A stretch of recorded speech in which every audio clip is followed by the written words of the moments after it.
What's up guys, Kwezi here bringing you guys another tutorial. Today I'm going to be showing you how to make abstract text renders in Cinema 4D. I'm going to be using Cinema 4D R17, but you guys can use any Cinema 4D, really like R12 on up. I don't know if anyone even has anything below R12. Oh man, excuse me. But there's nothing you need to download for this tutorial. There's no materials or anything like that. However, if this video gets 100 likes, I will put the Cinema 4D file for what I have right here in the description. But let's go ahead and get started. So I'm just going to go ahead and delete this. And we're going to go to MoGraph, MoText. We're going to align this middle. And I'm just going to call this tutorial. And I'm going to make the depth about 150. Somewhere in like the 140 to 160 range is what I've been doing. And the font I am going to be is, I believe it's called Coolvetica. It should be after the end. There it is. Coolvetica. I'm going to bring this down so it's in the middle of my page like so. I'm going to go to caps, fillet cap for the start and the end, and I'm going to set that to 3 centimeter radius. And I'm going to Command C, Command V, and drag one of those down below and uncheck it just to have it in case anything goes wrong. You always want to have a backup text.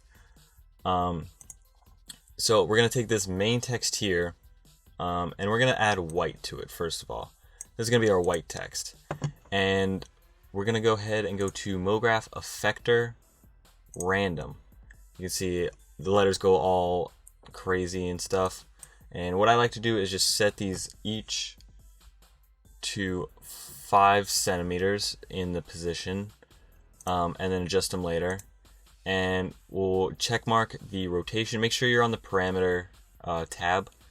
And we're just going to bump up this. Maybe 10, maybe this one to like 3 or 6 works. Not too much on that one. And a little bit on this one. We'll go like 7. You don't want to go more than 15 for any of these, or it's like a little too crazy.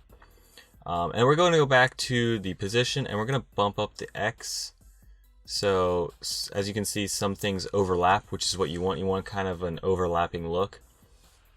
And as you'll notice, some things like the T and the L are a little far off.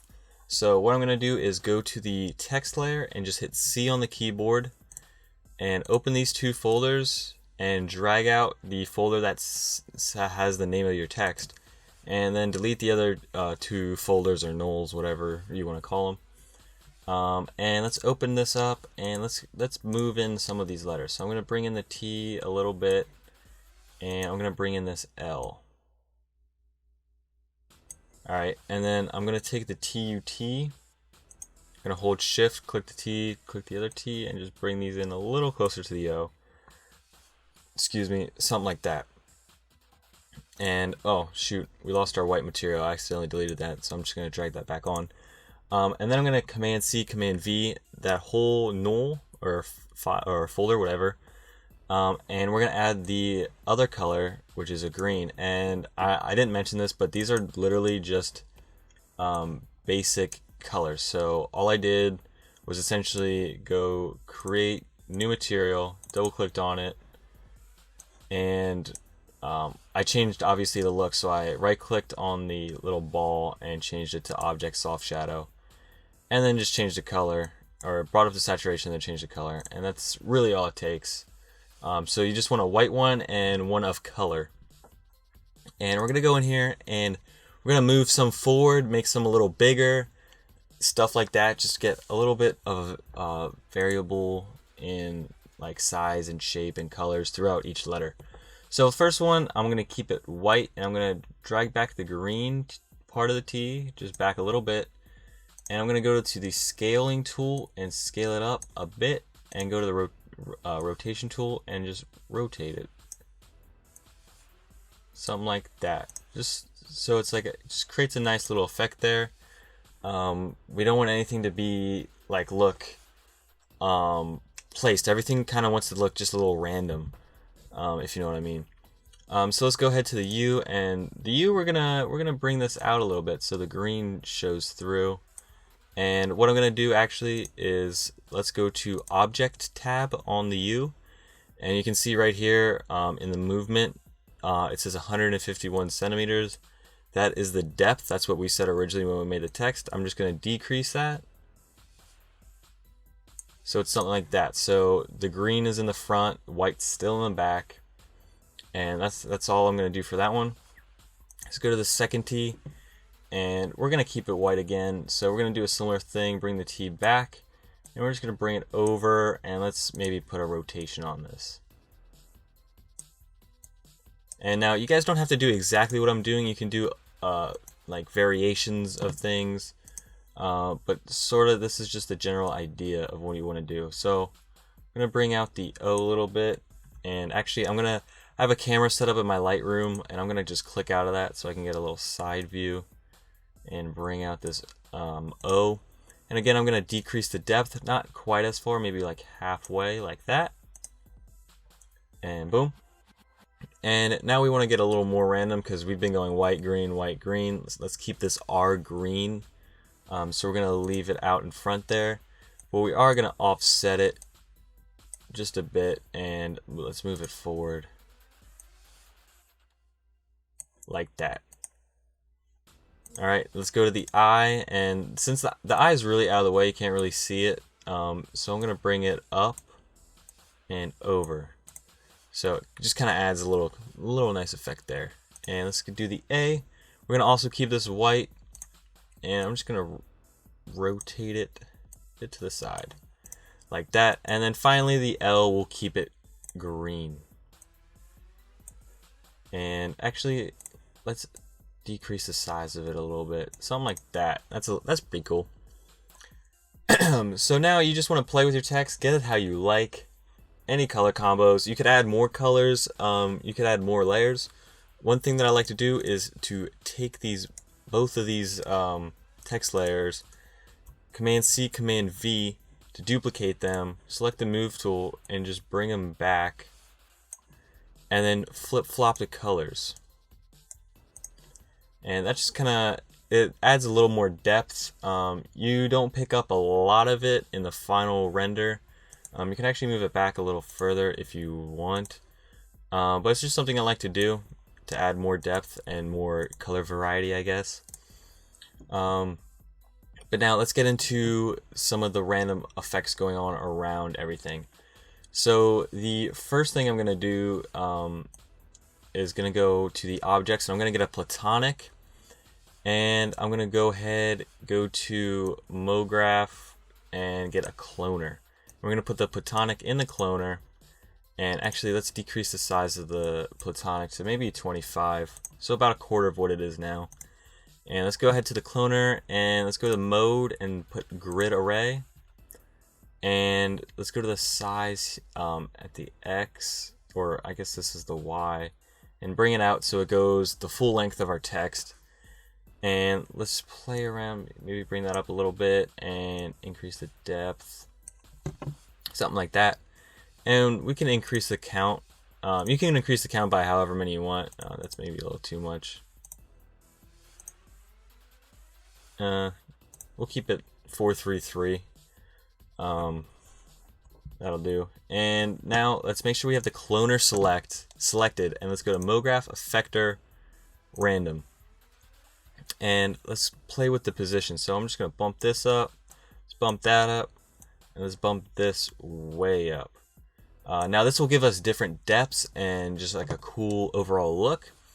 And we want to check rotation and just do whatever to this. You just can be as random as you want, since it's not really going to change much. It just makes it so not all of them are facing the same way, which would be boring if they were. And let's check scale. And you can play with scale. I did on mine, and you get some cool like crystal looking effects with this in a sense. And we're gonna add a green texture onto this. So I put it on the random. You want to put it on the cloner. And I don't know, I always just get like a sense like these are jewels or some kind of valuable rock, like this green kind of look, when you like scale it into a thinner version. And I think that's pretty cool. It looks alright. It's alright if some of them are in front of the text. That just kind of adds to the randomness of them, I suppose.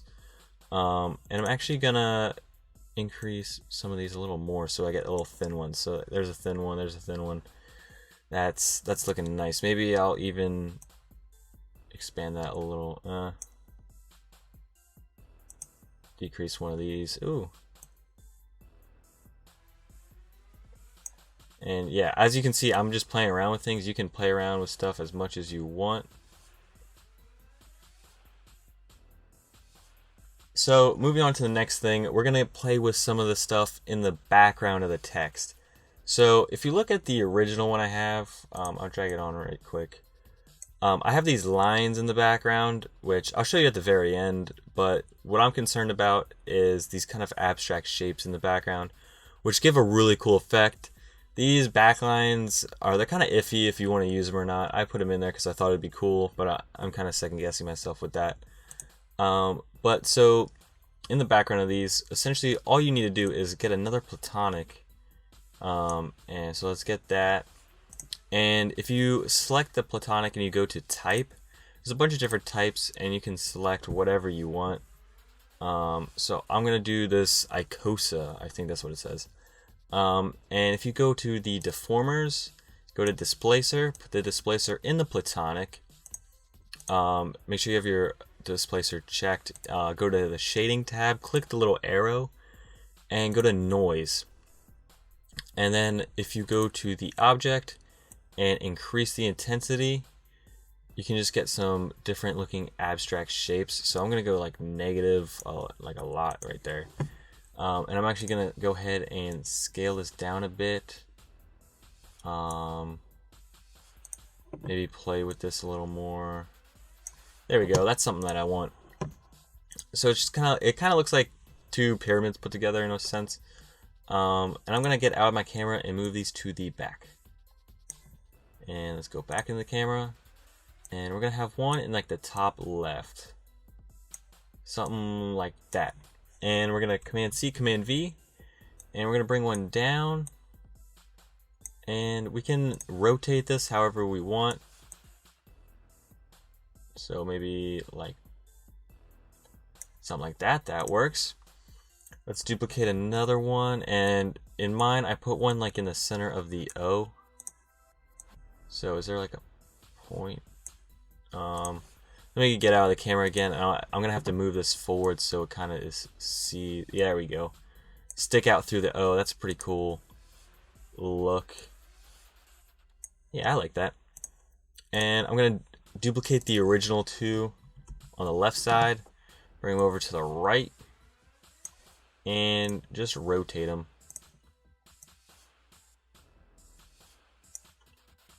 Bring this one a little further over. And this one, let's bring it up, rotate it. There we go. And then you can play with the colors here. There's no specific color order. You just don't want to have too much of one color in one area. So let's see if the green, yeah, the green will work there. I think the white won't. Let's see, green work there. Sure. I don't know, we'll put green on all of them and then just put white on the ones that would look better. So this bottom one, I think I'm going to change to white. And then, which one is this? That's not the one I wanted.